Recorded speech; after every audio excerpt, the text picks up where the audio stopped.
प्रिय IAS-PCS aspirants, मैं doctor आनंद प्रदीक्षित हूँ, रिटायर्ड असिस्टेंट कमिश्नर। आपको आज मैं ये बताने के लिए यहाँ आया हूँ, रोज़ की तरह मैं आपके समक्ष प्रतिदिन आता हूँ। मंडे, वेडनेसडे, फ्राइडे को इस चैनल पर और शेष दिनों में ट्यूसडे, थर्सडे, सैटरडे को आनंद डिवाइन चैनल पर आता हूँ। संडे नॉर्मली ऑफ रखता हूँ। तो आज मैं ये कहने के लिए आया हूँ कि मेरा एक सूत्र है, मेरा एक सिद्धांत है, एक आदर्श वाक्य है। तमाम तरह के आदर्श वाक्य हैं मेरे, समय समय पर मैं बताता रहा हूँ। आज जिस आदर्श वाक्य की मैं चर्चा कर रहा हूँ वो आप लोगों की मानसिक शांति के लिए बहुत ज़रूरी है। अगर बेटा मानसिक शांति नहीं होगी तो आप IAS की तैयारी नहीं कर पाएंगे।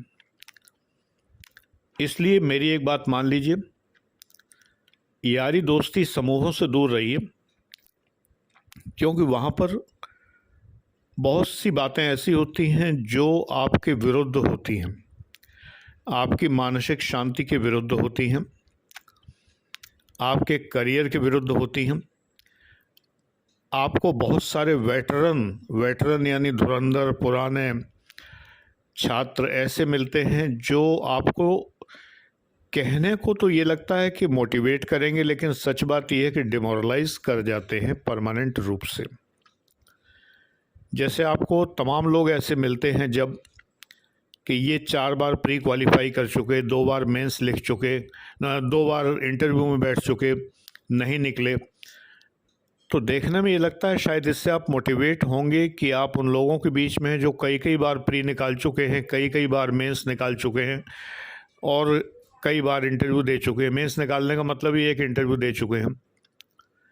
लेकिन सच बात यह है कि इसी का दूसरा पक्ष है, गिलास आधा भरा है कि आधा खाली है। दूसरा पक्ष ये है कि इतने बार ये लोग प्री निकाल चुके हैं यानी मेंस में फेल हो चुके हैं, 4 बार प्री निकाल चुके हैं यानी 4 बार मेंस में फेल हो चुके हैं, 2 बार इंटरव्यू अटेंड कर चुके हैं, इसका मतलब 2 बार इंटरव्यू में फेल हो चुके हैं। तो आपको वो लोग मिलते हैं जो कई बार मेंस में फेल हो चुके हैं, कई बार इंटरव्यू में फेल हो चुके हैं। तो इससे आपका मन आपको विचलित कर सकता है और डिमोरलाइज कर सकता है। तो जो फेमस सेंटेंस है, एक गाने का एक लाइन है, वो मेरा आदर्श वाक्य है कि जहाँ नहीं चैना वहाँ नहीं रहना। जहाँ चैन नहीं है वहाँ नहीं रहना। तो जिन स्थानों पर रहकर, जिस समूह में रहकर, जिस ग्रुप में रहकर, जिस फ्रेंड सर्कल में रहकर आप डिमोरलाइज होते हैं, अंदर ही अंदर खोखले हो रहे हैं, वहाँ नहीं रहना। देखने में ये लगता है कि ये मोटिवेटिंग है, लेकिन ये मोटिवेटिंग नहीं है। तमाम वेटरन्स, जिन्हें मैं वेटरन्स कहता हूँ, यानी कि बुज़ुर्ग छात्र जो कभी पास नहीं हुए, वो जब आपको मिलते हैं ऐसे क्लस्टर्स में, जैसे कि मुखर्जी नगर टाइप के क्लस्टर हैं, जब वो आपको मिलते हैं तो आपसे तरह तरह के ऐसे प्रश्न पूछते हैं जो जानबूझकर ऐसे रचे गए हैं प्रश्न जिनका जवाब आपको नहीं आता। तब भी आप डिमोरलाइज होकर अपने कमरे पे लौटते हैं और चिंता में मग्न हो जाते हैं कि जब इन्हीं का कुछ नहीं हुआ तो मेरा क्या होगा। अंत में आप अपनी नियति स्वीकार लेते हैं कि लाखों लड़के ऐसे घूम रहे हैं जिनका कुछ नहीं हुआ, मेरा भी कुछ नहीं हुआ, मैं फलाना जॉब पकड़ लूँगा, मैं ज़ोमैटो में काम करने लगूँगा, डिलीवरी बॉय बन जाऊँगा, कि मैं MBA कर लूँगा, फिर मैं देखूँगा कि मैं फलाना कोर्स और कर लूँगा। अल्टीमेटली आप 3, 4, 5, 6 साल की IAS की तैयारी छोड़कर डिलीवरी बॉय बन जाते हैं। मैं एक जनरलाइजेशन करके कह रहा हूँ। डिलीवरी बॉय जैसे बहुत सारे काम हैं जो आप पकड़ लेते हैं कमाने के लिए। चाहे बैंक में आप फैसिलिटेटर बन जाएं, यानी कि जो बैंक का वास्तव में कर्मचारी नहीं है लेकिन बैंक के लिए काम करता है, खाते खुलवाता है, क्रेडिट कार्ड लोगों को बांटता है, वगैरह वगैरह, ऐसे काम आप करने लगते हैं। या फिर आप कोई नया कोर्स कर लेते हैं कि जैसे MBA करने लगे, CA करने लगे वगैरह, यानी आपकी दिशा पलट गई।